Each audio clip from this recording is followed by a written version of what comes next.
እኛም እያንዳንዳችን የተወለድንበትን ይሲ የተወለድንበትን የገዛ ቋንቋችንን እንዴት እንሰማለን አሉ ይላል። እንዴት እንሰማለን? ይሲ አሁን የሰሙት ከሐዋርያት የተገለጠ ቋንቋ ነው፣ የገዛ ቋንቋቸው። ለሐዋርያት የሰጣቸው የልሳን ጸጋ በዓለም ዞሮ ወንጌልን ለመስበክ እንጂ ዝም ብሎ ራባ ጀራባባ ለማለት አይደለም። በዛ የልሳን ቋንቋ መንፈስ ቅዱስ እንደ እሳት ላንቃ በላያቸው ላይ ልክ ሲወርድ መንፈስ ቅዱስን ሲቀበሉ ማለት ነው። ያ ጸጋ ሲሰጣቸው በተለያዩ ልሳኖች መናገር ጀመሩ። ባይዘወይ ልሳን ማለት የግዕዝ ቃል ነው። ወደ አማርኛ ሲተረጎም ቋንቋ ማለት ነው። ጋይስ ምናልባት ግዕዝ የማታውቁ ሰዎች የሆነ አዲስ ወርድ እንዳይመስላችሁ። ልሳን ማለት የግዕዝ ቃል ነው። ወደ አማርኛ ሲተረጎም ቋንቋ ማለት ነው። ልሳንና ቋንቋ ተመሳሳይ የሆኑ የአማርኛ ቃላቶች አይደሉም። ልሳን ግዕዝ ነው፣ ቋንቋ ደግሞ አማርኛ ነው። ልሳን ማለት ቋንቋ ነው። ስለዚህ በቋንቋ ተናገሩ ነው የሚለው። የተናገሩበት ቋንቋ የተገለጠ ነበረው? አዎ የተገለጠ ነበር ይላል ቡራ። አሁን እኔ ደግሞ የምፈልገው ያልተገለጠ ነው የሚል ቅድም የተለያዩ ቪዲዮችን ከፍቼ ሳሳይ ነበረ። በፕሮቴስታንቱ ቤት አንዳንድ ጊዜ የሚደረጉት ልምምዶች ትንሽ በጣም ወጣ ያሉ ናቸው፣ ግራ ያጋባሉ። እንዲህ አይነት ልምምዶችን ከየት አምጥታችሁ እንደምታደርጓቸው፣ ከየት አምጥታችሁ ኤክሰርሳይዝ እንደምታደርጓቸው በመጽሐፍ ቅዱስ ማስረጃ እንድናወራ ነው። ሰዎች ያለ ማስረጃ በነገራችን ላይ አንተ እባክህ በተረት ነው የምታምነው ማለት ይችላሉ። ቀላል ነው። እኛም ዝም ብለን ያለ ማስረጃ ፕሮቴስታንቶች ሲጀምሩ በተረት ነው የሚያምኑት ማለት እንችላለን። ቀላል ነው። በማስረጃ ግን መተማመን ግን በጣም ሲሪየስ።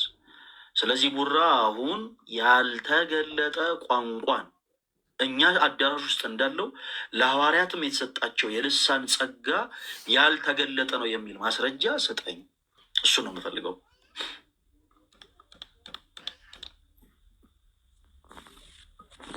እንደሰከረ ሰው አብደው ነው አሏቸው አይደለ? የዛን ጊዜ የነበሩ ሰው ስላለው ነገር አይደለም። አሁን የጠየቁ ቡራዬ የተገለጠ ቋንቋ ነው ልሳን ስልህ፣ አዎ ልክ ነው፣ ግን ያልተገለጠ ነው ብለኸኛል። አሁን እኔ ሰዎች እንደሰከረ እንትን አዩቸው ምናምን እሱን አይደለም ነው የፈለጉት።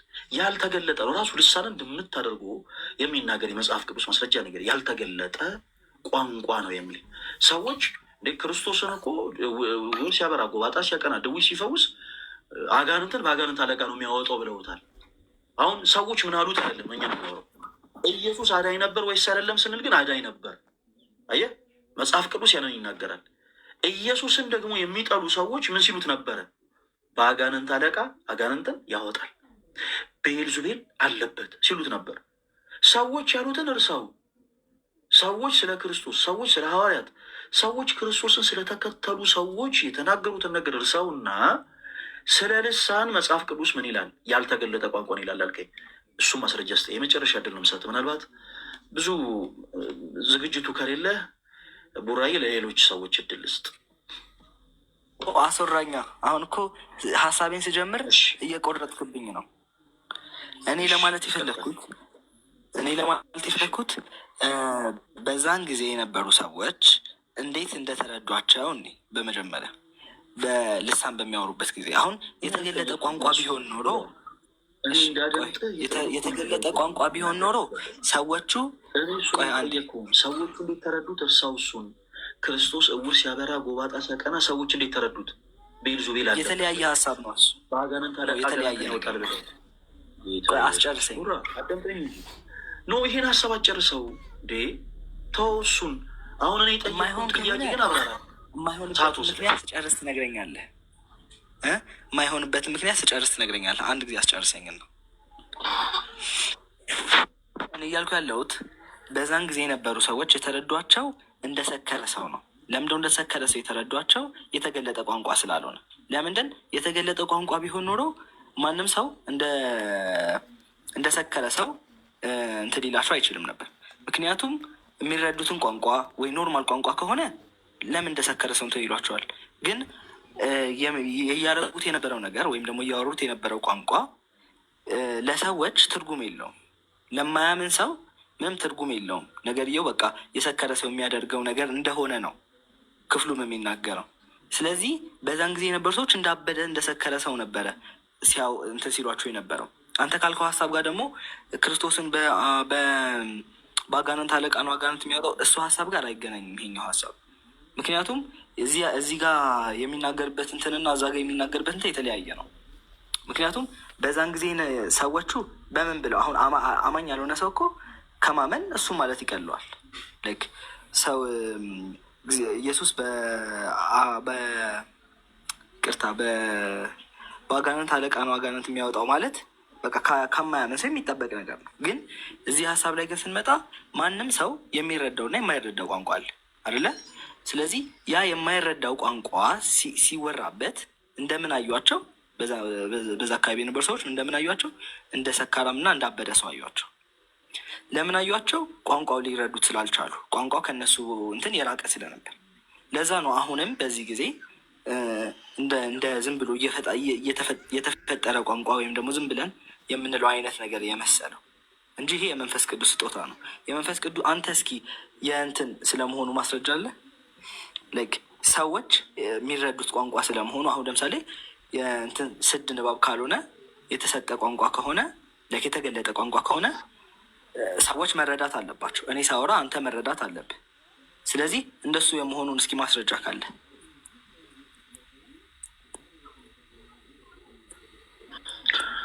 ቡራዬ ለሃይማኖት ጥሩ ወንድማችን እሱን አደንቃለሁ። ነገር ግን እንዲህ አይነት ውይይቶችን ለመወየት ብቁ ሰው ነው ብዬ አላምንም። ኤኒዌይስ የተናገርካቸውን ሀሳቦች ልመልስልና ጥያቄንም ልመልስል። የጠየቀው ጥያቄ ያለ መጨረሻ ላይ የተናገርካቸው ሀሳቦች ግን ለራስህ ብታደምጠው ራሱ እኔ ደስ ይለኛል። አሁን ሪከርዱን መውጣት አንችልም እንጂ ምሳሌ እየሰጠሁህ ነበረ። በመጀመሪያ እዚህ ክፍል ላይ ለሐዋርያት ስጦታ ሲሰጣቸው እንደ ሰከረ ሰው ያያቸው ሰው ካለ መጽሐፍ ቅዱስ የማስረጃ ሰጠኛል። እንደ ሰከረ ሰው ምናምን የሚልበት ሀሳብ ሌላ ቦታ ላይ ነው። ቦራዬ እሺ ፕሊስ ወደ ላይቡ ተመለስ። ማውራው ለአንተ ነው። ወደ ላይቡ ተመለስ። ከላይቡ አትውጣ። እኔ ይሰማህም አይደለም። ወደ ላይቡ ተመለስ፣ አትውጣ። መጽሐፍ ቅዱስ ለማየት ቢሆን ምንም ቢሆን አሁን አትወጣ። እዚሁ ሆነ ተከታተለኝ እሺ። በመጀመሪያ ደረጃ ሐዋርያት በልሳን ቋንቋ ሲናገሩ እንደ ሰከረ ሰው የተመለከቷቸው ሰዎች በክርስቶስ ያመኑ ሰዎች ናቸው ወይንስ ያላመኑ ሰዎች ናቸው? ቡራ ያላመኑ ሰዎች አይ ቲንክ ያላመኑ ሰዎች እርግጠኛ ያላመኑ ሰዎች ቆይ ያላመኑ ሰዎች የሚናገሩት ንግግር እንደ ሃይማኖት ማስረጃ ተደርጎ አይሰማም። ቅድም ስለ ክርስቶስ ያነሳው ያላመኑ ሰዎች የሚረዱት ቋንቋ አለ። ከዛ ቋንቋ ስለተነገባቸው ነው። እባክህን አንድ ጊዜ አዳምጠኝ ቡራ። ምንም ይኸውልህ የተናገርከው ንግግር ላይ የሰባ ሀሳብ የለም። ምንም ትክክል የሆነ ነገር የለም። አሁን እኔ ኦርቶዶክስ ስለሆንኩኝ ዝም ብለህ ለመቃወም ብቻ አትቸኩል እሺ። በደንብ አድርገህ አዳምጠኝ። የምናገረውን ነገር በደንብ እህልን አላምጦ ነገርን አዳምጦ ስለሆነ በደንብ አድርገህ አዳምጠኝ። አንደኛ በክርስቶስ ያላመኑ ሰዎች የሚናገሩት ንግግር እንደ ሃይማኖት ማስረጃ ተደርጎ አይወሰድም። ኦኬ እንደ ሰከረ ሰው አዩቸው፣ እነዚህ እኮ ያዩቸው እንዲህ ስለሆነ ነው የሚል መላምት እንዳታመጣ። ለእሱ በነገራችን ላይ በደንብ አድርጌ አስረዳችኋለሁ እሺ። የሚል መላምት እንዳታመጣ ቀድሜ እኔ ምን አይነት ሀሳብ ሰጡ ደሴም ያላመኑ ሰዎች ስለ ክርስቶስ ያሉትን ነገር ጌታችን ኢየሱስን ዕውር ሲያበራ፣ ጎባጣ ሲያቀና፣ ድውይ ሲፈውስ አዳኝ እንደሆነ ሰዎች በክርስቶስ ሲያምኑ፣ ሌሎች በክርስቶስ የማያምኑ ጸረ ክርስቶስ የሆኑ አካላት ምን አሉ? ጌታችን ኢየሱስን ብዔልዜቡል አለበት፣ በአጋንንት አለቃ ደግሞ አጋንንትን ያወጣል ብለው ተናገሩት። በአጋንንት አለቃ አጋንንትን ያወጣል። አሁን እነዚህ ሰዎች የተናገሩት ትክክል ነው አይደለም? እንዲህ አይነት የክደት ቃልን የተናገሩት ከአለማመናቸው የተነሳ ነው። ይህንን በነገራችን ላይ የኢትዮጵያ ኦርቶዶክስ ተዋሕዶ ቤተክርስቲያንም ታምናለች። ሰዎች ያላመኑ ሰዎች እኛ ኦርቶዶክሲያን በልሳን ስንናገር እንደ ሰከረ ሰው ሊሆን ይችላል፣ ወይ ደግሞ እንዳበደን ሰዎች ሊመለከቱን ይችላል፣ ወይም ደግሞ ዝም ብለን ጫጫጫጫ ልንል የምንመስላቸው ሊሆን ይችላል። ላመነ ሰው ግን they know what we are doing። በቃ አንድ ሰባኪ ወጥቶ በኦሮምኛ ቋንቋ ሲሰብክ፣ አንድ ሰባኪ ወጥቶ በባንግላዴሽ ቋንቋ ሲሰብክ እንረዳለን። ኦኬ የክርስቶስ ኢየሱስን ቃል እየሰበከ ነው። አሁን ግን የሚረዳው ሰው ማን ነው? ቋንቋውን የሚያውቅ ነው። ላላወቀው ደግሞ ቤተክርስቲያን ታስተረጉማለች። ልሳን ስለሆነ ልሳን ቅድም እንዳልኩት ቋንቋ ነው። የጠየቁ ጥያቄ ምንድን ነበረ? ያልተገለጠ ቋንቋ እንደሆነ የሚናገር አንድ የመጽሐፍ ቅዱስ ጥቅስ ስጠኝ ነው የሰጠኝ ጥቅስ። አንተ ከተናገርከው ሀሳብ በተቃራኒ ቆሞ የተገለጠ ነው ይላል። የጠየቀኝን ጥያቄ መልሼ ደግሜ ልመልስልህ። ልሳን የተገለጠ ቋንቋ ነው የሚል ማስረጃ አለ ወይ? አዎ። አንተ ራስህ የሰጠኝ ጥቅስ የሐዋርያት ሥራ ምዕራፍ 2 ከቁጥር 7 እና 8 ላንብብልህ። ምን ይላል መሰለህ? ተገርመውም ተደንቀውም እንዲህ አሉ። ሐዋርያት ሲናገሩ የሰሙት በጸሎት ይተጉ የነበሩ በኢየሩሳሌም የነበሩ አይሁዶች እንደዚህ አሉ። ተገርመውም ተደንቀውም እንዲህ አሉ፣ እነሆ እነዚህ የሚናገሩት ሁሉ የገሊላ ሰዎች አይደሉምን? እኛም እያንዳንዳችን የተወለድንበትን ማዘር ታንግ ማለት ነው የተወለድንበትን የገዛ ቋንቋችንን እንዴት እንሰማለን አሉ። ስለዚህ የተወለዱበትን የገዛ ቋንቋቸውን ነበረ ከሐዋርያቱ ሲሰሙ የነበሩት። ዊች ሚንስ የተገለጠ ቋንቋ ነው። ለምሳሌ አንድ ሰው ወደ ህንድ ሀገር ሄዶ በህንድ ሀገር ያሉ ሰዎች በአማርኛ ቋንቋ ሲናገሩ ሲሰማ ሊደነቅ ይችላል። ልክ እንደነዚህ አይሁዶች ማለት ነው። ምክንያቱም እነዚያ ሰዎች ሌላ ቋንቋ ነበር የሚናገሩት፣ በገዛ ቋንቋ ሲናገሩ ግን ይደነቃል። በኢየሩሳሌም የሚተጉ የነበሩ በጸሎት ይተጉ የነበሩ እነዚህ አይሁዶች ገሊላውያን ተብሎ የተጠሩት ሐዋርያት በገዛ ቋንቋቸው ሲናገሩ ሰምተው ተደነቁ፣ ተገረሙ ይላል። ዊች ሚንስ የተገለጠ ቋንቋ ነው። ሐዋርያት በልሳን ቋንቋ ሲናገሩ ሰው እንዴት አያቸው? ያላመነ ሰው እንዴት አያቸው? እሱ ሌላ ጉዳይ ነው። አሁን እያወራን ያለነው ግን ስለ ልሳን ነው። በመጀመሪያ መጽሐፍ ቅዱስ ልሳን ምን ብሎ ፈተው? የተገለጠ ቋንቋ ነው ወይንስ ያልተገለጠ ቋንቋ ነው? ያልተገለጠ ቋንቋ ነው ብለኛል። አንድ የመጽሐፍ ቅዱስ ማስረጃ አልሰጠኝም። ስለዚህ ምን እናደርግ መሰለ ቡራ፣ ከአንተ የተሻሉ መምህራንን ጠይቅ፣ ተረዳ። ኦርቶዶክሳውያን እንዲህ አይነት ሀሳብን አንስተው ነበረ። እኔም ደግሞ እንዲህ ብዬ ልመልስላቸው ሞክሬ ነበር። የመለስኩትን ሀሳብ በእንደዚህ አይነት የመጽሐፍ ቅዱስ ጥቅሶች ተቃውመውኛል እና እስኪ የተሻለ ሀሳብ ስጡኝ። ልሳን የተገለጠ ቋንቋ አይደለም የሚል የመጽሐፍ ቅዱስ ማስረጃ ስጡኝ እና ሄጄ ላሳፍራቸው ብለህ ከአንተ የተሻሉ መምህራኖችን ጠይቀህ ብትመለስ አሪፍ ነው። ቡራ፣ አሁን ብዙ ዝግጅት ባላረክበት ሁኔታ ላይ አንተን መጠየቅ በራሱ ጥፋት ነው የሚሆን። እኔ ደግሞ እንደዛ ማድረግ አልፈልግም። ስለዚህ ከአንተ የተሻሉ ሰዎችን ጠይቀና ሌሎች ፕሮቴስታንቶች ደግሞ ይኖራሉ እዚህ ላይ ምናልባት ከአንተ የተሻለ ትንሽ ደግሞ መረዳት ያላቸው። ከአንተ የተሻለ ስል ደካማነ ማታቀነ ምናምን እያልኩ አይደለም። ያው እንደምታውቀው ሁላችን ከአንዳችን አንዳችን የሚሻል ሰው ይኖር። ይህን ጠይቀን አንተ ከአንተ ደግሞ የተሻለ መረዳት ላላቸው ፕሮቴስታንቶች እድል ስጥ። እሺ ቡራ፣ ስለመጣ አመሰግናለሁ። እሺ ግን አንድ ሀሳብ ላንሳ። እሺ አንሳ። እኔ አሁን ጥቅሶቹ የቱ ጋር እንዳሉ አሁን ካለሁበት እንትን ላይ ስላላወቅኩ ነው እንጂ ሀሳቦቹን ብነግርህ ጥቅሶቹን እንድታወጣልኝ አንዳንድ ሀሳቦችን ልነግርህ እችላለሁ። ቡራ፣ አሁን ለምሳሌ እኔ የጥቅስ ችግር አለብህ አይደለም እሺ ያልኩት ቡራ። አይ ትንሽ ሀሳብ የሚገዛ የተቸገርኩት ጥቅሶቹን ስላላነሳው ነው። ቆይ ችግር የለውም አዳምጠኝ ቡራ። እኔ ጥቅስ የመስጠት ችግር አለብህ አይደለም ያልኩት።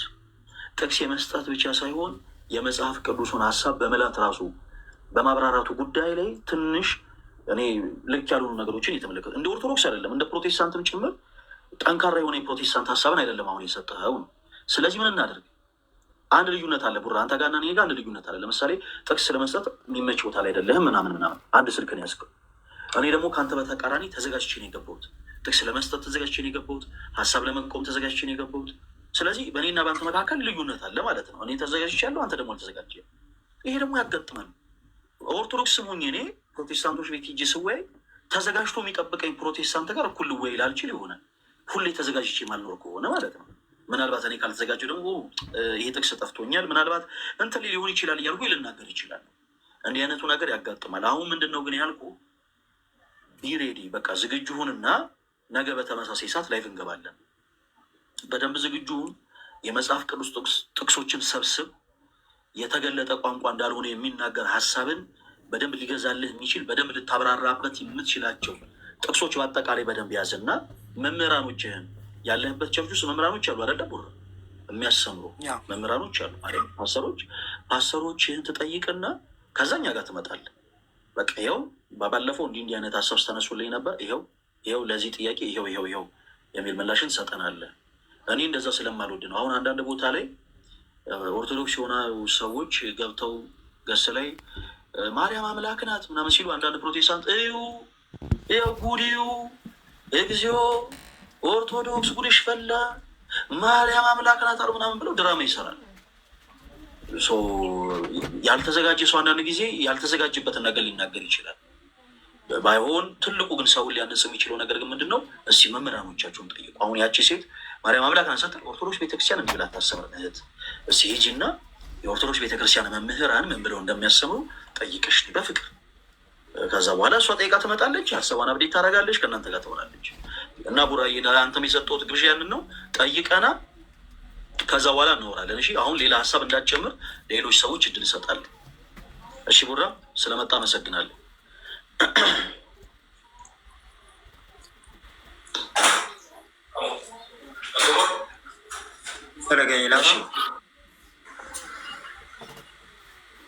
እሺ ደሳለኝ እንደምን አለ? እግዚአብሔር ይመስገን። እንዴት ነው? እግዚአብሔር ይመስገን። ከየት ቤተ እምነት ነው የመጣው? እኔ ከመካነ ኢየሱስ።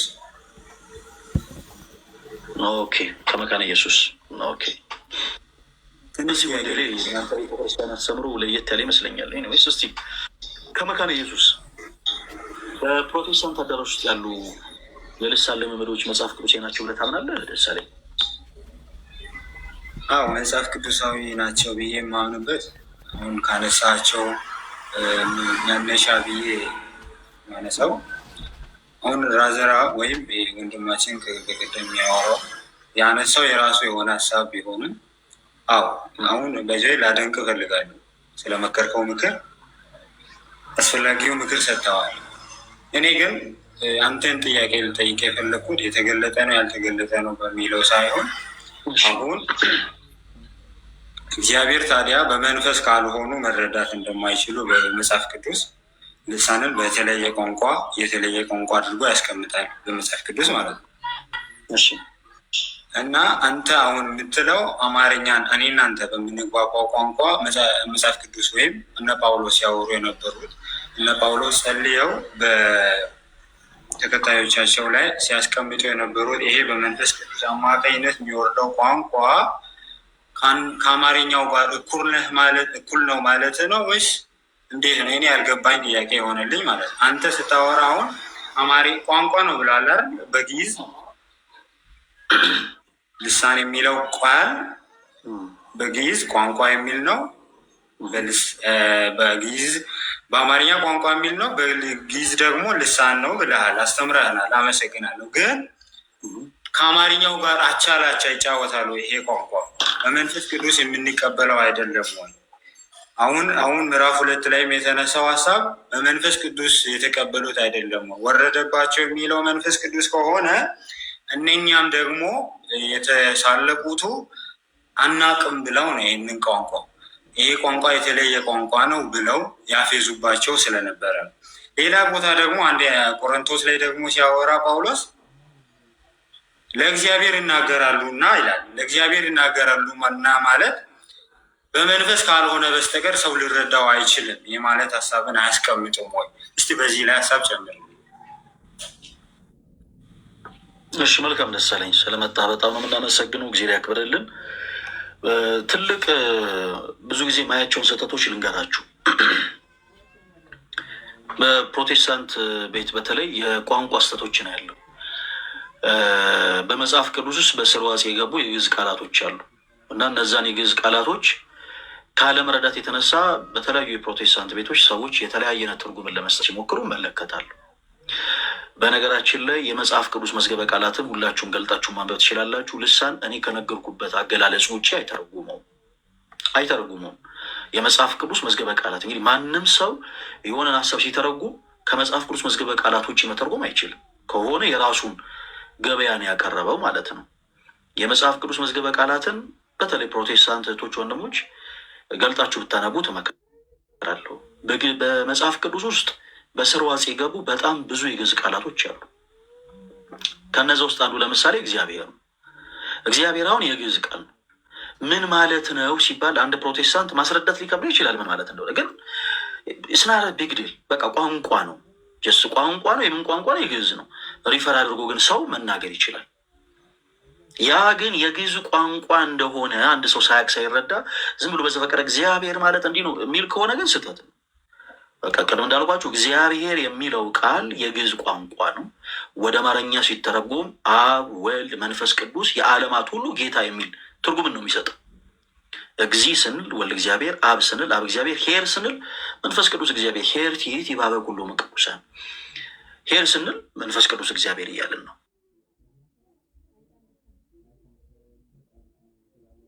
ኦኬ። ከዛ ደግሞ እግዚአ እና ብሔር የሚል ቃል ይሰጣል። እግዚአ ማለት የግዕዝ ቃል ነው። ብሔር ማለትም የግዕዝ ቃል ነው። ብሔር እንደየአገባቡ ለተለያዩ ነገሮች እንጠቀሟለን። ለሀገር፣ ለሀጉር፣ ለዓለምም ለመንደርም ጭምር በግዕዝ ቋንቋ እንዳገባቡ ልንጠቀሙ እንችላለን። ሰው እግዚአ ማለት ጌታ ማለት ነው። ቅዱስ ኤፍሬም አንተ ውእቱ አምላከ አማልክት ወእግዚአ አጋዕዝት ወንጉሠ ነገሥት፣ የጌቶች ጌታ ነህ ሲለው እግዚአ አጋዕዝት ሲሏል። እግዚ ማለት ጌታ ማለት የዓለማት ሁሉ ጌታ ማን? አብ፣ ወልድ፣ መንፈስ ቅዱስ። እና ቅድም እንዳልኩት ይሄ ስናረ ቢግ ዲል። አሁን ፕሮቴስታንት የሆኑ ሰዎችን አታውቁም እናንተ ከእውቀት የራቃችሁ ናችሁ የሚል ሀሳብን ለመናገር እያልኩኝ ሳይሆን ግን የግዕዝ ቋንቋ በስርወጽ የገቡ የግዕዝ ቃላቶች አሉ ነው።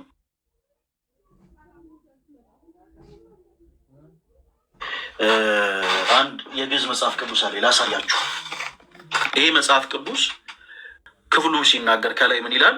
ይኸው መጽሐፍ ቅዱስ ይላል። ተገልብጧል። እናንተ እንደዚህ ይላል መጽሐፍ ቅዱስ ዘብሉይ ወዘሐዲስ ዘልሳነ ግዕዝ። ታያሉ በግዕዝ ቋንቋ ማለት ነው። በግዕዝ ቋንቋ ማለት ነው። ስለዚህ ልሳን ማለት ይሄ የሆነ ሌላ አይነት ዴፊኒሽን ያለው ሌላ አይነት እንትን ያለው ትርጉም ያለው ነገር አይደለም። በቃ ቀደም እንዳልኩት የግዕዝ ቋንቋ ነው። ቃሉ የግዕዝ ቋንቋ ነው። ሲተረጎም ልሳን ማለት ቋንቋ ማለት ምንም ሌላ አይነት እንትን የለውም። ቃሉ ሲተረጎም ቋንቋ ነው። ልሳን ቋንቋ ላንጉጅ።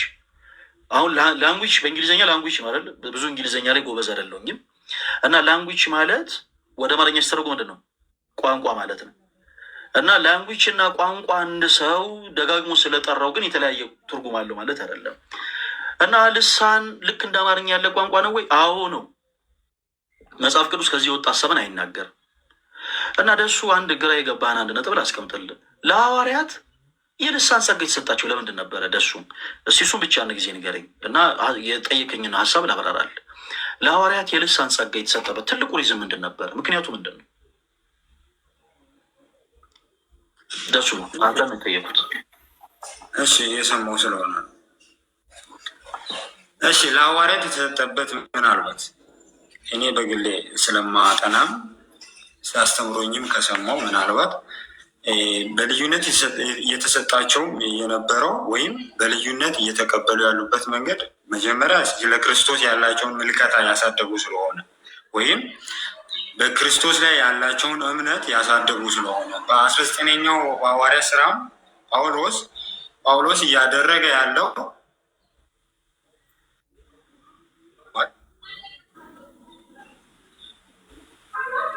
ይሰማል? ይሰማል። በ19ኛው ምዕራፍም ጳውሎስ ለኤፌሶንም እንደዛም ትምህርቱን ብቻ ተቀብለው ለነበሩት ልሳን ወይም መንፈስ ቅዱስን ተቀብላችኋል ወይ ብሎ ጠይቋቸው ነበርና እነርሱ ምንድን ነው አሁን ከአንተ አፍ ሰማን ነገሩን መንፈስ ቅዱስን የምንሰማበትን ወይም እኛ ከእግዚአብሔር ጋር ያለንበትን እውነት የሚያስረዳ የሚያስቀምጥ ወይንም አሁን ክርስቶስን በቴዎሎጂ ብቻ የተቀበለን ሳይሆን በመንፈስ ቅዱስ በውስጣችን እንዳደረ እንኳን በመንፈስ ቅዱስ እርዳታ የምንረዳበትን አካሄድ ያስተምረናል። ግን ነገሩ አሁን የጠየቀኝን ለምን በልዩነት ተቀበሉ የሚለው ነው። አረ የልሳን ጸጋ ለምንድን ነበር የተሰጣቸው? ሪዝም ይሄ ነው ልዩነቱ። የልሳን ጸጋ የተሰጣቸው ክርስቶስን የተከተሉበትን እውነት በእውነት እንዲያውቁ ወይም አሁን በሁለተኛው ምዕራፍም እንደተገለጡ በልዩነት ይሄ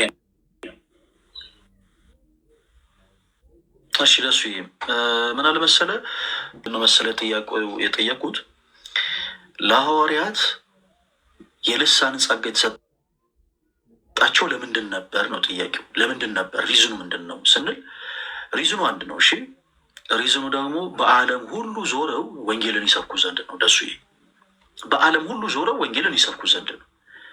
የልሳን ጸጋ ለሐዋርያት የተሰጣቸው ለዛ ነው። ምክንያቱም ክርስቶስ የመጣው ለዓለም ሁሉ ነው። ስለዚህ ለዓለም ሁሉ የመጣውን ደግሞ ክርስቶስ የምስራቹን ወንጌል የሆነውን ክርስቶስ ፕሮቴስታንቱ የተወሰኑትን የተለማመልኩትን ልበልላችሁ። በፕሮቴስታንቱ አዳራሽ እንደሚባለው ለምሳሌ ራባጃራባባባ ሼቤሬቤቤቤቤ ሃርጋዱላ ሬቤቤቤቤ እንደሚባል አይነት ነው ወይ? አይደለም፣ አይደለም። ለሐዋርያት የልሳን ጸጋ የተሰጣቸው የሆነ ስቴጅ ላይ ቆሙ እየተንጎራደዱ ምናምን ራባጃራባባ ምናምን እንዲሉ አይደለም። የሆነ ሰዎች በጉባኤ መሀል ተሰብስበው ተቀምጠው ሰው በማያዳምጡ አይነት ቋንቋ ሸቤሬቤቤ እንዲሉ አይደለም። አይደለም ጋይስ፣ ለሐዋርያት የልሳን ጸጋ የተሰጣቸው በዓለም ሁሉ ዞረው ወንጌልን ይሰብኩ ዘንድ ነው። አሁን ያልኩት ባይዘው ቀሌን አይደለም።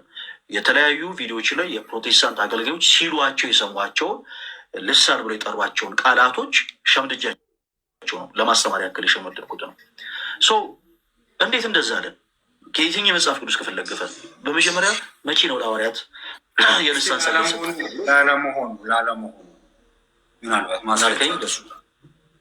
ምናልባት እንደዚህ አሁን ያልካቸው አውቃለሁ። አሁን በዚህ ዘመን በዘመነ መጨረሻ ያለመሆኑ ማስረጃ ስጤን ያልከኝ እንደሱ ለዛ ምናልባት አሁን የተሳሳቱት ወይም ሌላ ትምህርት የሚከተሉ ወይም ሐሰተኞች አልነበሩም የለም ለማለት ሳይሆን ግን እውነተኛዎቹ አይሉም ለማለት ምትል ይመስለኛል። ግን ማስረጃ አሁን እሰጥሃለሁ። ሀሳብን እስከጨርስ ብታደርገው ጥሩ ነበር። ማይክል የሚታደርገው የመጀመሪያው ትልቁ ነገር በየትኛውም አይነት የመጽሐፍ ቅዱስ ክፍል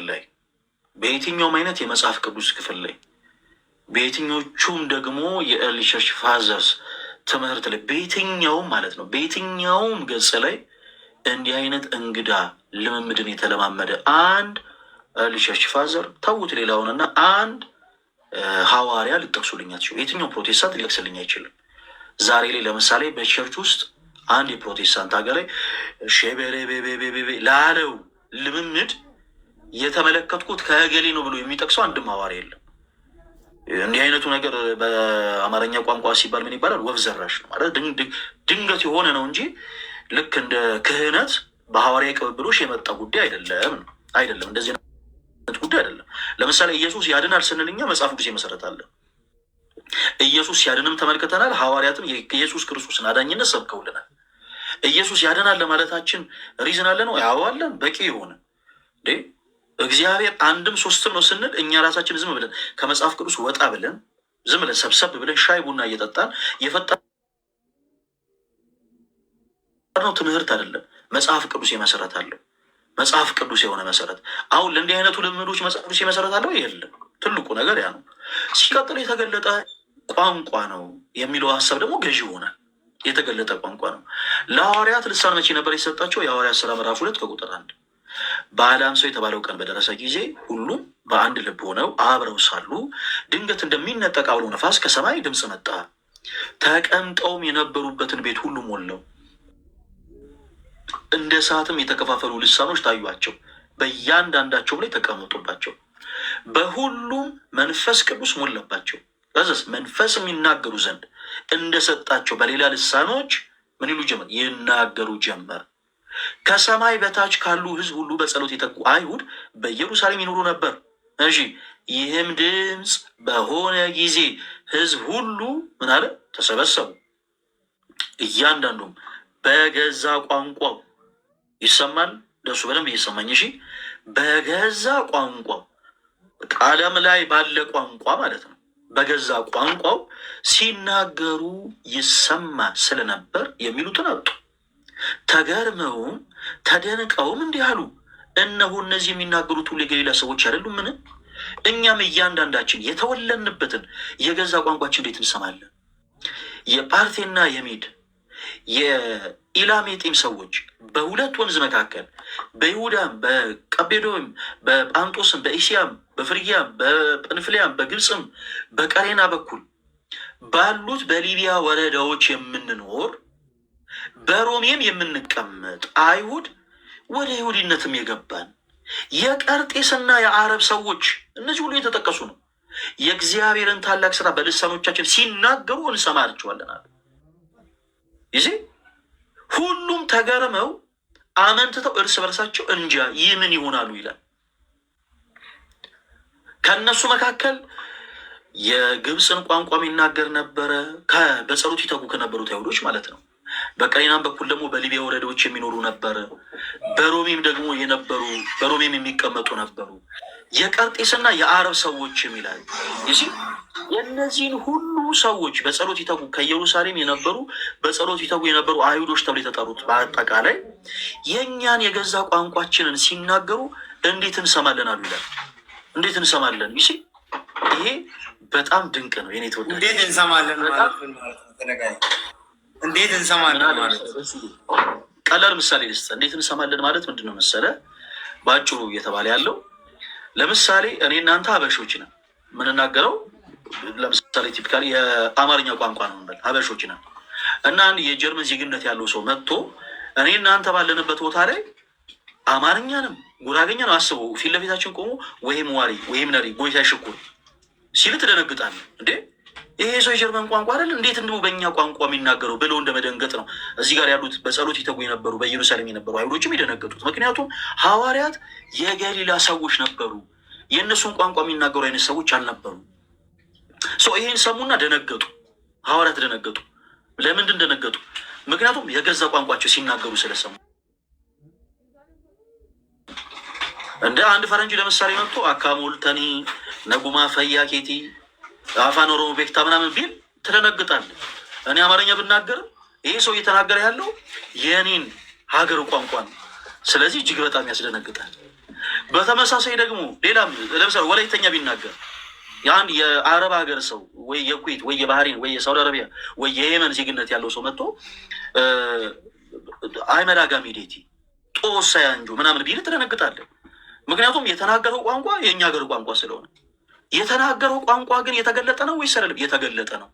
መጥቶ ሼቤሬቤቤቤ አይደለም ያለኝ፣ ሀርጋዱላ ራባጅ ያራባብ አይደለም ያለኝ። እኔ የማላቀውን ትርጉሙን የማላቀውን ነገር ግን የሀገሬን ቋንቋ ግን ነግሮኛል።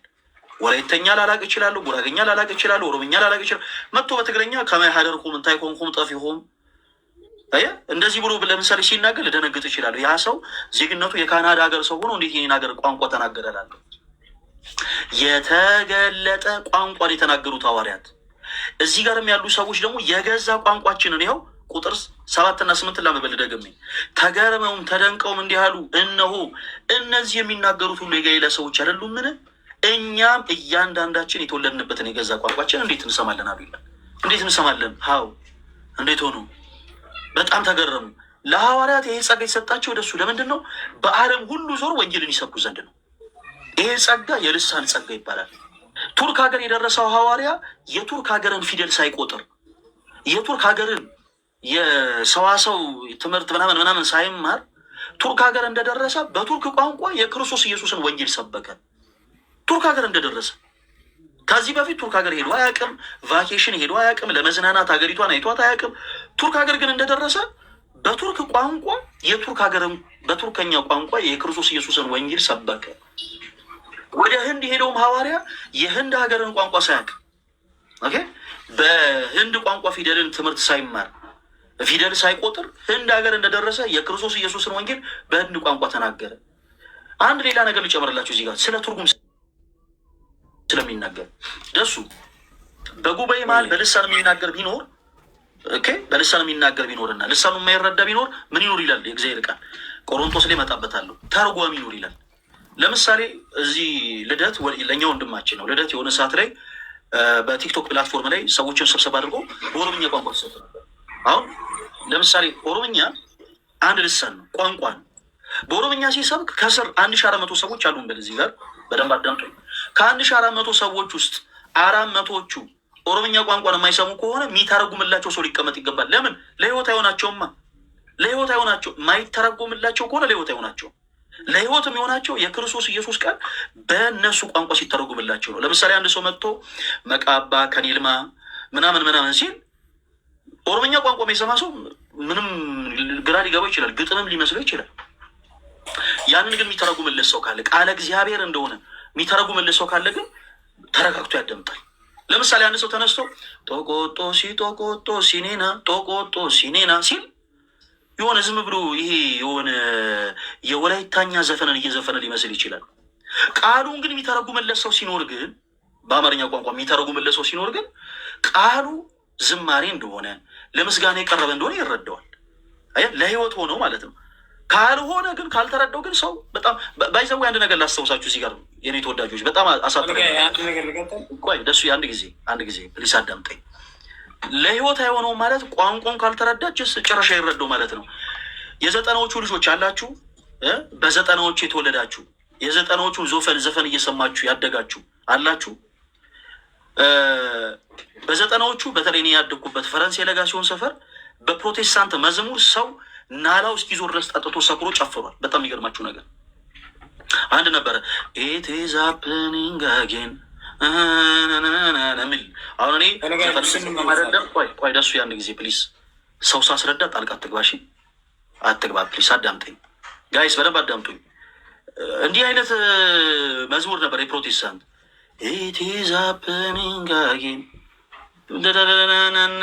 ምናምን የሚል ሌላውን አላውቀውም። በጣም የሚገርማችሁ ነገር የፕሮቴስታንት ዝማሬ ነው። እኔ ያደግኩበት ፈረንሳይ ለጋሲዮን ሰፈር ቋንቋው ተተረግሞ ምን ማለት እንደሆነ ሰው ስላልሰማ በጣም ብዙ ሴቶች ወገባቸውን ነቀነቁበት። በጣም ብዙ ጎረምሶች ጋይስ እየሰከሩ መጽሐፍ ቅዱስ ነገር ነው እያልኳቸው አይደለም፣ በጣም ስህተት ነው። እየሰከሩ ምናምን ጨፍረውበታል። ግን ሰው ናይት ክለብ ከፍቶት ማለት ነው። ቃለ እግዚአብሔር እኮ ነው። ሰው ናይት ክለብ ከፍቶት ግን ሲጨፍርበት ሲዝናናበት ነበር። ለህይወት አይሆናቸውም። ቢተረጉምላቸው ኖሮ ግን ለህይወት ይሆናቸው ነበር። እንበልና ለምሳሌ ቃሉ ሰዎች ልብ የሚገዛ ስለሆነ ቃሉ ወደ አማርኛ ተተርጉሙ ነው ይሄ እኮ ማለት እንዲህ ማለት ነው ቢባሉ የዛን ሰዓት ማንም አይጨፍርበት። እንኳን ሊጨፍርበት እንኳን ሊሰክርበት እንኳን እህቶች ተነስተው ወገባቸው ሊነቀንቁበት ይቅርና ቃሉ ገዢ ስለሆነ ወደ ራሳቸው እንዲህ ትንኩር ምናምን ትለኛለህ። ያው ቀጥልሽ ብዙ ምለው ነገር እሺ ቀርታ ብዙ ስላወራሁ የመጨረሻ ቀን ለአንተ እሺ ልሳን መቼስ የመንፈስ ቅዱስ ስጦታ ነው አይደል? አዎ የመንፈስ ቅዱስ ስጦታማ ነው አለን። እሺ አሁን ከአማርኛም ጋር እኩል ነው ብለህ የማስረዳትን እንትን ተጠቅመሃል። የራስህ በቋንቋነት ደረጃ ተጠቅመሃል። እሺ ትንቢትን እንደምንቀበል የትኛውንም የመንፈስ ስጦታ እንደምንቀበል ሁሉ እርሱንም ተቀብለናል። እሺ በልሳን የሚናገረ ስለ እግዚአብሔር እንጂ ለሰው አይናገርም፣ የሚያስተውለውም የለምና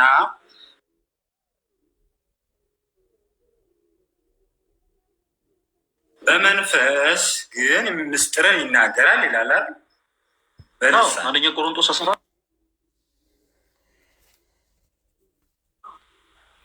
እንዲህ ከሆነ ታዲያ አንተ የምትለው አሁን ቋንቋ የማን አቻ ላቻ ያጫውታል እያልከን ነው። ከቋንቋ ጋር ከየትኛውም ቋንቋ ጋር ታዲያ ልሳንን ልዩ ያደረገው ለምንድን ነው? ለቅዱሳኑ ወይም ለእነኚህ ለሐዋርያታችሁ ብቻ ለምን ተሰጠ? ክርስቶስን ለተከተሉት ወይም መንፈስ ቅዱስ ለምን አስፈለገ? በዚህ ነገር ላይ የመንፈስ ለምን አይሰጠም? ደሱ ስማሽ ጥያቄ አትጠይቅ። ደሱ ለምን አይሰጠም? ብራዘር ቆይ ይሄ እኮ ግልጽ ሶቪየስ ደሱ ያዳምጠኝ። ጥያቄን ጠይቅ አይደል? እኛ ደግሞ ስናወራ በደንብ አድርገህ አዳምጥ እሺ። ለሌላው ጊዜ አንተም ተዘጋጅተህ ብትመጣ አሪፍ ነው። ለክርስቶስን ላመኑ ሰዎች እንዴት ይሰጣል? እንዴት አይሰጥም? እውርን ማብራት ጎባጣ ማቅናት የሚችለው በክርስቶስ ኢየሱስ ያመነ ሰው እንጂ በክርስቶስ ያላመነ ሰው አይደለም። እንዴት ክርስቶስን ላመነ ሰው እንዴት እውር እንዲያበራ ጸጋ ይሰጧል? እንዴት አይሰጡም? በማመኑ ነው የተሰጠው። ሙት ማስነሳት፣ ድውይ መፈወስ የሚችል ጸጋ የተሰጠው ሰው እንዴት ይሄ ጸጋ ይሰጧል? እንዴት አይሰጡም? በማመኑ ነው የተሰጠው። የልሳንም ጸጋ ለሐዋርያት የተሰጣቸው ስላመኑ ነው። በመጀመሪያ ትልቁ ነገር በክርስቶስ ኢየሱስ ማመናቸው ነው። ከዚህ የመንፈስ ቅዱስ ጸጋ ሰጣቸው። የተሰጣቸው ሪዝኖ ደግሞ ለምንድን ነው አልኩ? በዓለም ሁሉ ዞረው ወንጌልን ይሰብኩ ዘንድ። ሰው ቅድም እንዳልከው ቅዱስ ጳውሎስ በአንደኛ ቆሮንቶስ ላይ ምን አለ መሰለ? በልሳን የሚናገር ለሰው አይናገር፣ ለእግዚአብሔር ይናገራል አለ። አዎ ትክክል ነው። በልሳን የሚናገር ሰው ሶኬቷን ሶሪ፣ በልሳን የሚናገር ሰው የኔ ተወዳጆች ለእግዚአብሔር ነው የሚናገር። ወንጌልን የሚሰብክ ሰው ለሰው አይደለም ለእግዚአብሔር ነው የሚሰብከው። ባጭሩ እያለን ያለ ነው። ወንጌልን የሚሰብክ ሰው ለሰው ሳይሆን የሚሰብከው ለሰው ሳይሆን የሚያገለግለው ለእግዚአብሔር ነው። ቅዱስ ጳውሎስ በዚሁ አንደኛ ቆሮንቶስ 14 ቁጥር 8 ላይ በጣም የሚገርም መልእክትን አስቀምጧል። ይሄ የልሳን ጉዳይ ላይ በቆሮንቶስ ምዕመናን ዘንድ ትንሽ ግራ መጋባት ነበረ። በመካከላቸው ያለውን ግራ መጋባት ለማጥፋት ቅዱስ ጳውሎስ የተናገረው አንድ ክፍል አለ። እዚህ ክፍል ላይ ምን ማለት ነው? ልሳን ለምሳሌ አንድ ቻይና መጥቶ ሲናገር አይታችሁ ታውቃላችሁ? የወንዶች ጉዳይ ላይ ቴዶ የሚባለው ካራክተር በጣም ነው የምንወድ። በዚህ አጋጣሚ ቴዶ የሚባለው ካራክተር ቻይና አግኝቶ ቢዝነስ ካርድ ሊሰጠው ቻይነኛ የሚመስል ነገር አውርቶት ነበረ። ኒሆኑ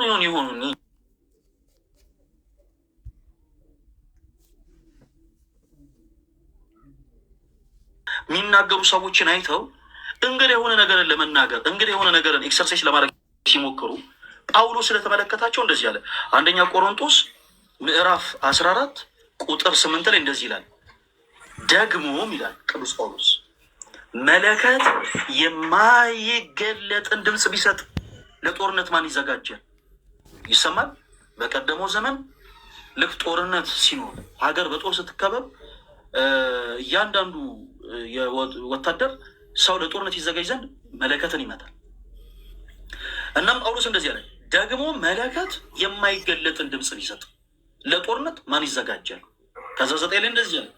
እንዲሁ እናንተ ደግሞ የተገለጠውን ቃል አስምሩበት፣ የተገለጠውን ቃል በአንደበት ባትናገሩ ሰዎች የምትናገሩትን እንዴት አድርገው ያስተውሉታል?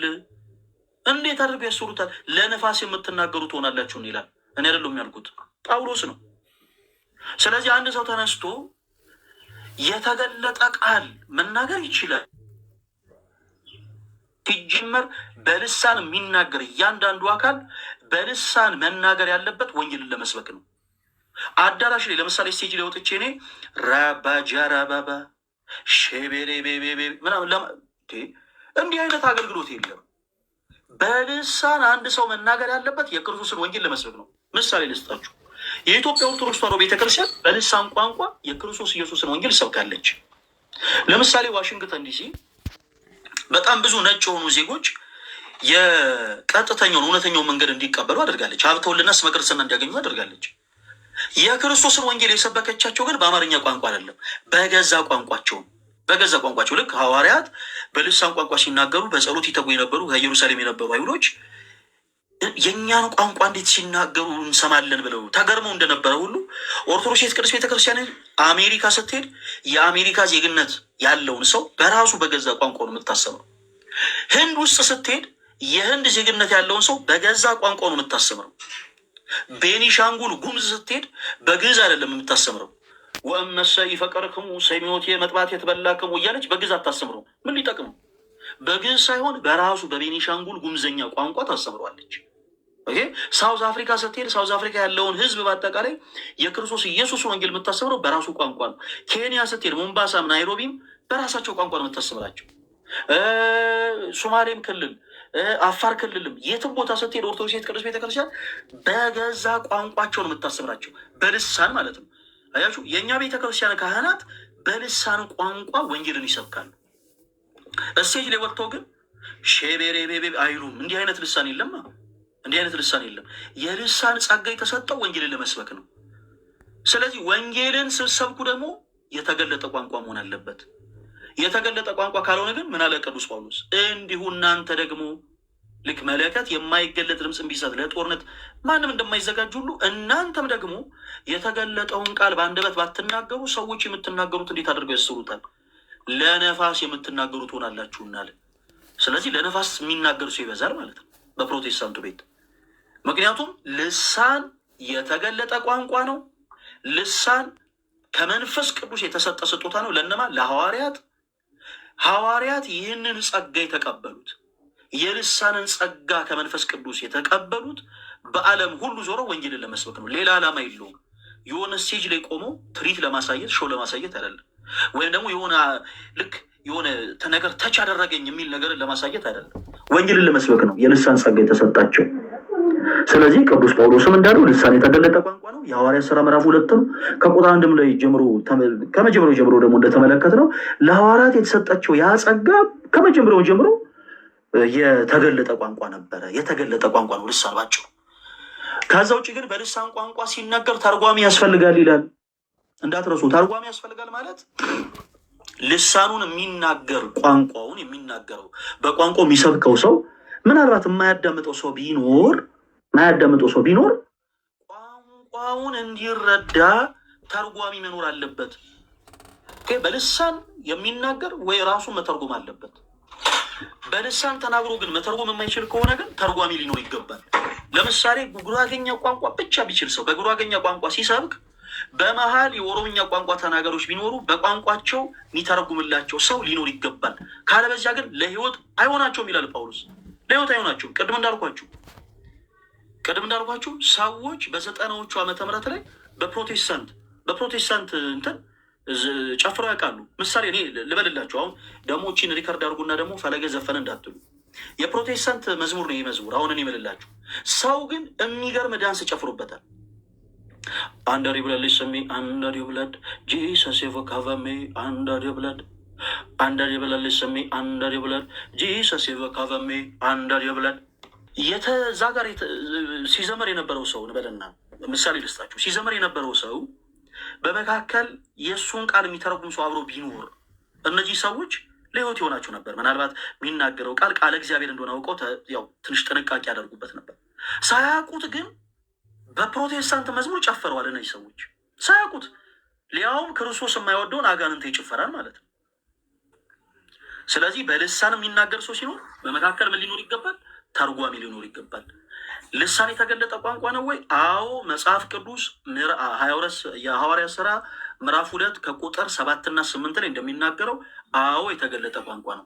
ቅዱስ ጳውሎስም በአንደኛ ቆሮንቶስ ምዕራፍ 14 ከቁጥር 8 እና 9 ላይ እንደተናገረው አዎ ልሳን የተገለጠ ቋንቋ ነው። ልሳን ቋንቋ ለሐዋርያት የተሰጠው ለምንድን ነበረ? ሾፍ እንዲያደርጉበት አይደለም፣ ወንጌልን እንዲሰብኩበትም። ወንጌልን እንዲሰብኩ የኢትዮጵያ ኦርቶዶክስ ተዋሕዶ ቤተክርስቲያናችን በልሳን ቋንቋ ትገለገላለች። በልሳን ቋንቋ ወንጌልን ትሰብካለች። ደሳለኝ ከዚህ በኋላ ድምፅህን የምሰማ ከሆነ አስወርድሃለሁ። እሺ፣ ማይክን ሚውት አድርገው። ጋይስ በደንብ አድርጋችሁ አዳምጡኝ። ኦርቶዶክሳዊት ቅዱስ ቤተክርስቲያናችን በልሳን ቋንቋ ትሰብካለች።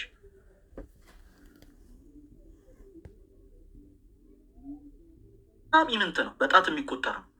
በሁሉም ዓለም ላይ ቤተክርስቲያናችን አለ።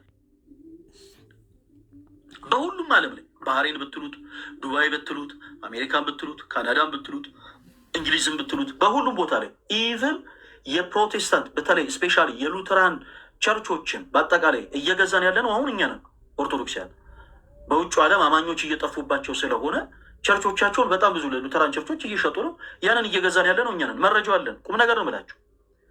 መግዛቱ ምናምን ተዉትና አሁን እሱ አይደለም ቁም ነገሩ።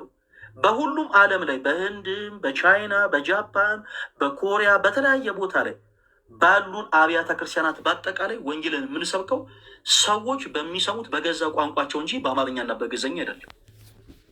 ሄደን እኛ ለምሳሌ ቻይና ሀገር ቆመን ቻይና ሀገር የላክነው ካህን ሄዶ የቻይናን ህዝብ ሰብስበው በቀዳሚ ገብረ እግዚአብሔር ሰማየ ወምድር አይልም። መጽሐፍ ቅዱስን ገልጦ መጽሐፍ ቅዱስ እንዲላል እያለ በአማርኛም አይናገርም። በራሳቸው ቋንቋ ነው የሚሰብካቸው። በራሳቸው በቻይንኛ ቋንቋ ይሰብካቸው። ይሄ በልሳን ማገልገል ይባላል።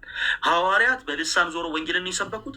ዛሬ በቤተ ክርስቲያናችን ያሉ ካህናት በዓለም ሁሉ ዞረው በልሳን ወንጌልን ይሰብካሉ። ኦኬ። ሩቅ ምስራቅ የሚሄደውን ካህል ልክ እንደዛው አሜሪካም የሚቆመው መጽሐፍ ቅዱስ ገልጦ ነጭ የሆኑ ሰዎችን በአጠቃላይ ሰብቶ ይሄ ሲያትልም፣ ቴክሳስም፣ የተለያየ ሎስ አንጀለስም፣ ኤሌም የተለያየ ሴት ላይ ያሉት ካህናት በአጠቃላይ ሰዎችን ሰብስበው ወእመሰ ኢፈቀድክሙ ሰሚዖት መጥባት የተበላክሙ ወእመሰ ፈቀድክሙ ወሰማይክሙኒ በረከተ ምድር ትበልዑ እያሉ ግዕዝ አይደለም የሚናገሩት በራሳቸው ቋንቋ ነጮች። አንድ ቪዲዮ ላሳያችሁ። ፈለጋይ እኔን አቁመ በዚህ ሰው ሁሉ ፊት ፈለጋይ ላውራ። በጣም የራሴን መንገድ ብቻ እየተከተልክ ስለሆነ አሁን ስለ አንተ ቤተክርስቲያን ስለ ፕሮቴስታንት አወራ ብቻህን አወራ። ስለዚህ አሁን አንድ ጥያቄ ብቻ ጠይቄ አሁንም አንድ ጥያቄ ምናልባት አሁንም አንተ ያወጣውን ርዕስ ትተህ እንትን እያልክ ነው። ስለ ቤተክርስቲያን አላወራንም፣ ስለ ፕሮቴስታንትም አላወራንም። አሁን እያወራን ያለን ስለ የምትቀበልበት መንገድ የራስህ መንገድ ስለሆነ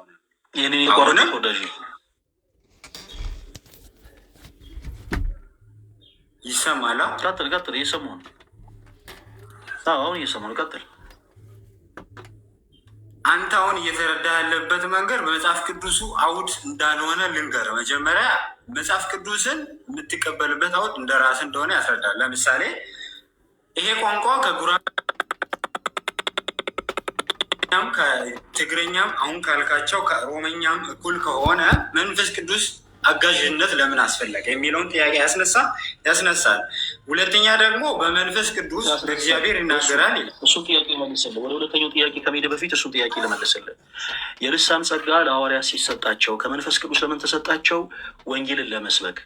ሰው ከዚህ በፊት የቱርክ ቋንቋን ተናግሮ የቱርክ ሀገርን ቋንቋ ሳይማር ሂድና ስበክ ብትለው ሊሰብክ አይችልም፣ ከዓለማን እርዳታ በስተቀር ካለ መንፈስ ቅዱስ። ስለዚህ መንፈስ ቅዱስ ጸጋን ሰጣቸው፣ በተለያዩ ልሳኖች ይናገሩ ዘንድ ጸጋን ሰጣቸው። በተለያዩ ልሳኖች ነው የሚለው፣ በተለያዩ ቋንቋዎች ማለት ነው። ሰው በተለያዩ ቋንቋዎች ይናገሩ ዘንድ ስልጣን ተሰጣቸው። ያንን መንፈስ ቅዱስ ተቀበሉ። ቱርክ ሀገር የሄደው ሐዋርያ ቱርክ ሀገር እንደደረሰ በቱርክ ሀገር ቋንቋ ሰበከ። ይሄ ሊሆን የቻለው በመንፈስ ቅዱስ አሰራር ነው። መንፈስ ቅዱስ ሳይረዳው ሰው ይሄን ያደርጋል እያለን አይደለም።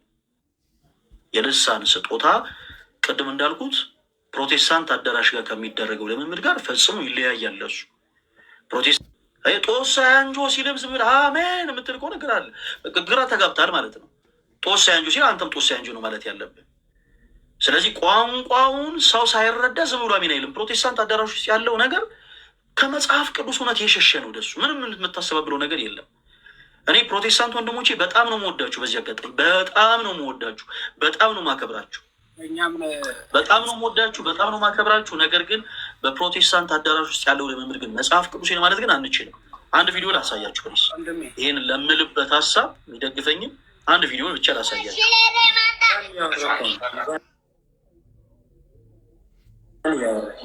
ህፃን ልጅ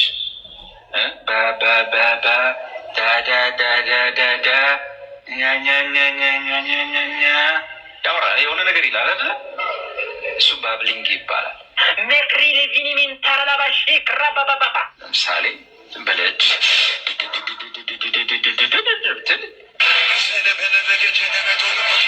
እሷን አይደለም፣ ባብሊንግ ይባላል።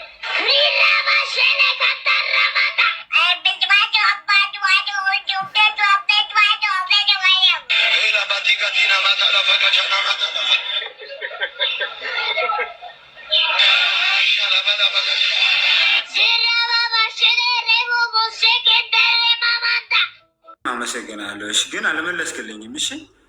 እሺ ነገ መልስልሃለሁ። ነገ ማስረጆችን ብቻ ይዘና ነገ መልስልሃለሁ። አመሰግናለሁ። እሺ ጊዜ ያክብርልኝ። እሺ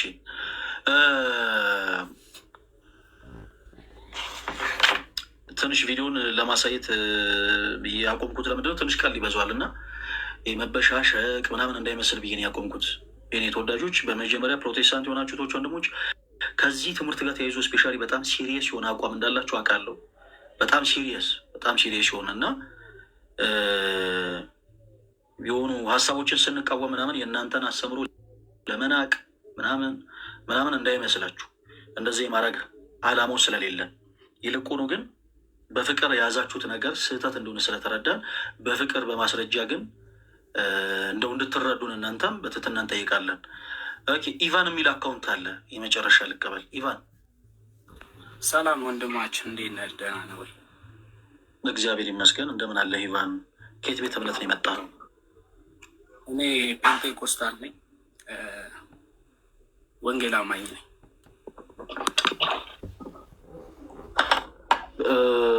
ሁለቱም አሁን የነገርከኝ ቤተ እምነቶች አይደሉም። በፔንቴኮስታል በፕሮቴስታንትም ስር ያሉ በጣም ብዙ የሆኑ ቤተ እምነቶች አሉ። የወንጌል አማኞች አብያተ ክርስቲያናት ህብረት የካውንስል ስም እንጂ የቤተ እምነት ስም አይደለም።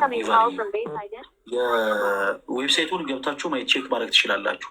የኢትዮጵያ ወንጌላውያን አብያተ ክርስቲያናት ህብረት ወይም ደግሞ ካውንስል ይልና ከስሩ ወደ 64 የሚጠጉ ቤተ እምነቶች ተቀምጠዋል። አባል ቤተ እምነቶች ተብለው የተጠቀሱ አሉ። እና አይኖ ፕሮቴስታንት እንደሆን ማን ወንጌል አማኝ ነኝ ልትለኝ እንደምትችል አውቃለሁ። ለዛን ያስገባው የእኔ ጥያቄውን ቤተ እምነትህን ነው፣ ያው በደንብ ለመለየት እንዲያመችኝ። እኔ ወንጌል አማኝ ነኝ። አሁን ዲቴል ወንጌል አማኝ የሚባል ቤተ እምነት የለማ ኢቫን። አሁን ለምሳሌ እኔን የምትጠይቀኝ ምን ታምናለህ ብትለኝ፣ በወንጌል ታምናለህ ብትለኝ፣ አዎ እኔም በወንጌል አምናለሁ። ቤተ እምነት ግን ምንድን ነው ስባል የኢትዮጵያ ኦርቶዶክስ ተዋሕዶ ቤተክርስቲያን አማኝ ነኝ። ቤተክርስቲያን የዓለም አብያተ ክርስቲያናት ህብረት ውስጥ ካውንስል ውስጥ አባል ነች። ቤተ እምነቴን ስጠይቀኝ እኔ የዓለም አብያተ ክርስቲያናት ህብረት ነው ቤተ እምነቴ አልልህም። ያ የእኔ ቤተክርስቲያን ህብረት ያደረገችበት ካውንስል እንጂ ቤተ እምነቴ አይደለም። ቤተ እምነቴ የኢትዮጵያ ኦርቶዶክስ ተዋሕዶ ቤተክርስቲያን ነው። አንተም አሁን እየነገርከኝ ያለው የአንተ ቸርች አባል የሆነችበትን ካውንስል እንጂ ቤተ እምነትን አይደለም ኢቫንዬ። እና ለመጨረሻ ጊዜ ደግሜ ልጠይቅ፣ ከየት ቤተ እምነት ነው የመጣኸው? ፈቃደኛ ካልሆንክ እንጨርሳለን። ጥያቄ እኮ ገብቶኛል። ዋይን ቀርቶ ኖርማሊ ካውንስሉ ስር ስለተመዘገቡት ቤተ እምነት ከሆነ ግሬት ዊዝደም ኢንተርናሽናል ክርስቲያን ከዛ ነው የመጣሁት። ምን የሚባል ግሬት ዊዝደም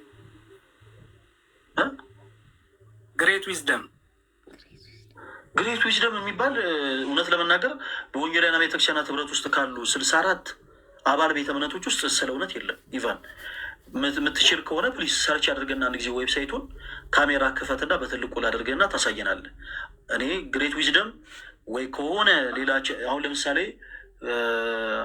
ከሙሉ ወንጌል ስር የሚጠቀሱ ቸርቾች አሉ፣ የተለያየ አይነት ስም ያላቸው ግን ያው ከሙሉ ወንጌል ስር ናቸው። ከሙሉ ወንጌል ስር ሆነው ግን ሌላ ስም ያላቸው አሉ። እንደዚህ አይነት ከሆነ እኔ እንጃ። ግን ኤኒዌይስ ግን ይደዝማታል። እርግጠኛ ሆኜ ግን የምናገረው ነገር አሁን ይሄ ከ64ቱም የወንጌላውያን አብያተ ክርስቲያናት ህብረት ውስጥ የሌለ ስም ነው ብዬ ነው ሰምቼው አላውቅም። ከዛ ነው የመጣሁት። እኔ የወንጌል አማኝ ነኝ፣ ጴንጤቆስጣል ነኝ። ስለዚህ ሀሳቡ እዚህ ልሳን ያልከው ሀሳብ ላይ አስተያየት ለመስጠት ነው። ፈቃደኛ ከሆንክ ጴንጤቆስጣል ነህ አይደል? ፕሮቴስታንትስ ነህ? ፕሮቴስታንት ነህ እንዴ?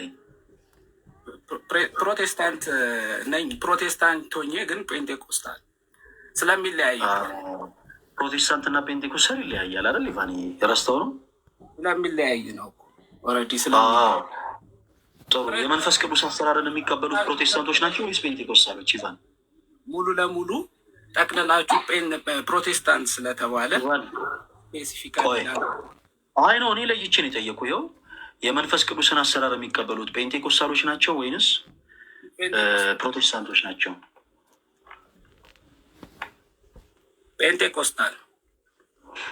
ጴንጤቆስጣሎች የመንፈስ ቅዱስ አሰራር እንቀበላለን ይላሉ።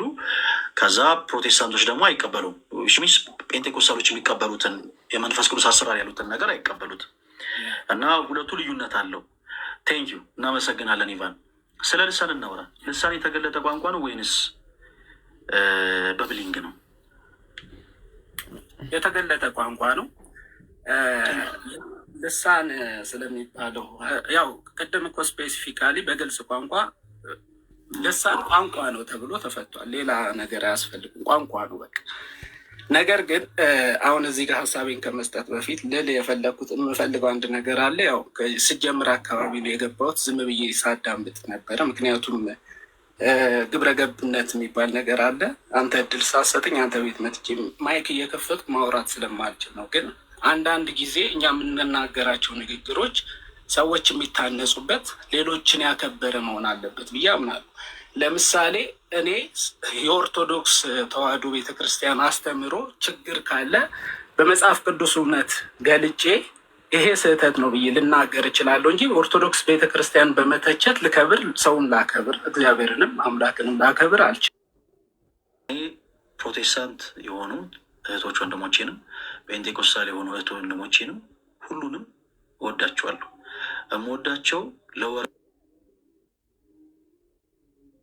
ለሚዲያ ትርፍ ምናምን አይደለም፣ ግዴታ ስለሆነ ነው። የማመልኩ አምላክ ክርስቶስ በቀራንዮ መስቀል ላይ ተሰቅሎ ስጋውን ቆርሶላቸዋል፣ ደሙን አፍስሶላቸዋል። የወደደኝ አምላክ እስከወደዳቸው ድረስ እወዳቸዋለሁ። እነሱን የመውደድ ግዴታ አለብኝ። በሀሳብ እንለያያለን እንጂ በመካከላችን ምንም አይነት ሌላ ልዩነት የለም። ኢቨን ጠላቶች እንኳ አይደለንም። መጽሐፍ ቅዱስ ጠላታችሁን እንኳን ነው እንደራሳችሁ ውደዱ የሚለው እና በዚህ ምንም አንዳች ግራ እንዳትጋቡ እኔ ሁላችሁንም እወዳለሁ። በመቀጠል ግን የማላምንበትን ነገር ፕሮቴስታንት ወይም ደግሞ ጴንጤቆስታል የሆኑ ሰዎች ደስ እንዲላቸው ብዬ ወይም ደግሞ ደስ እንዲላቸው ብለን እንድናገር አትጠብቁ። ለምሳሌ እኔ ጳውሎስ እንዳለው ማምነው በነገራችን ላይ መጽሐፍ ቅዱስ እንዳለው ነው። ለምሳሌ አንድ ሰው አርሴማ ኦርቶዶክሲያን ቅድስት ናት ብለው ያምናሉ። የትኛውም የጴንጤቆስታልና ፕሮቴስታንት የሆነ ሰው ግዴታ የለበትም ይሄን ማመን። ቅድስት አርሴማ ብለህ ጥራ ምናምን ማለት አይጠበቅብንም እኛ። ያ ሰው ከነያዙ ሀሳብ ይምጣ፣ በቻልነው አቅም ደግሞ የማስረዳቱ ደግሞ ግዴታ የኛ ይሁን። እኔ አንዲት ሃይማኖት፣ አንዲት ጥምቀት፣ አንድ ጌታ ብዬ ነው ማምነው። ቤተክርስቲያን አንዲት ናት ብዬ አምናለሁ። ክርስቶስ በደሙ የመሰረታት ቤተክርስቲያን አንዲት ናት ብዬ እስከማምን ድረስ ሌላውን በአጠቃላይ ቤተክርስቲያን ብዬ አልጠራም። የማልጠራው ጥላቻ ኖሮኝ አይደለም። የማምነው ግን ክርስቶስ የመሰረታት አንዲት ቤተክርስቲያን እንዳለች ስለማምን ነው። ያችን ደግሞ ያለሁባት ቤተክርስቲያን እንደሆነች ስለማምን ማለት ነው።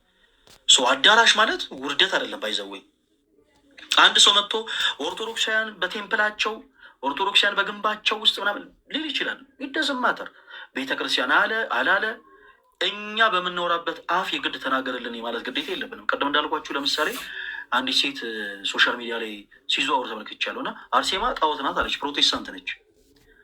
የሚጠበቅ ነው። አርሴማ ቅድስት ናት እንድትል መጠበቅ የለብንም። ነገር ግን ከዘለፋ ከትችት ወጥታ ግን መታ ለምሳሌ ቀረብ ብላ አርሴማን ጣዖት ናት ያለችበትን ሪዝን ሰጥታን እኛም ደግሞ በመጽሐፍ ቅዱስ ማስረጃ አርሴማ ቅድስት እንደሆነች ማስረዳት እንችላለን። ባይዘዌ አርሴማ ቅድስት እንደሆነች ለመመስከር የእርሷ ገድል አያስፈልገንም። መጽሐፍ ቅዱስ በቂ ነው። በመጽሐፍ ቅዱስ ማስረጃ ማውራት እንችላለን ለማለት ያክል ነው። እና የፕሮቴስታንት አዳራሽ የምለው ቤተክርስቲያን እንዳልሆነ ስለማምን ነው። ለእናንተ ቤተክርስቲያን ነው አይ ነው። እኔ ግን እንድል አትጠብቁ። እኔ ልክ እዚህ ጋር መጥቼ ለምሳሌ በፕሮቴስታንት አዳራሽ በፔንቴኮስታል አዳራሾች ውስጥ እንደዚህ ተብሎ ይታመናል ምናምን ልል ይችላለሁ። ያንን ማለት መብቱ ስላለኝ ማለት ነው። ለምሳሌ ፕሮቴስታንት የሆኑ ፔንቴኮስታል የሆኑ ሰዎች በጨለማ ውስጥ ናቸው ብዬ አምናለሁ። ጠልቻቸው ግን አይደለም። ይፈን ጠልቻቸው ሳይሆን በጨለማ ውስጥ እንደሆናችሁ ስለማምን ነው። በብርሃን ውስጥ ነኝ ደግሞ ብዬ አምናለሁ። እውነተኛ የሆነውን ጌታ ክርስቶስ ኢየሱስን በአንድነት በሶስትነት የማመልክ የጌቶች ጌታ ነው፣ የአምላኮችም አምላክ ነው፣ የንጉሶችም ንጉስ ነው ብዬ የማመልክ በብርሃን የምመላለስ አማኝ ነኝ ብዬ አምናለሁ። ሌሎች ሰዎች ከዚህ ብርሃን ውጭ ግን ሲራመዱ በተቃራኒው በጨለማ ውስጥ ናቸው ብዬ አምናለሁ። በጨለማ ውስጥ ናቸው ስል እባክህ እኛን እንደዚህ ብለህ አትናገረን አትበሉ ነው። አትጠብቁ። እንደዛ የማላምንበትን ጉዳይ እንዳምን አታደርጉ ፕሊዝ።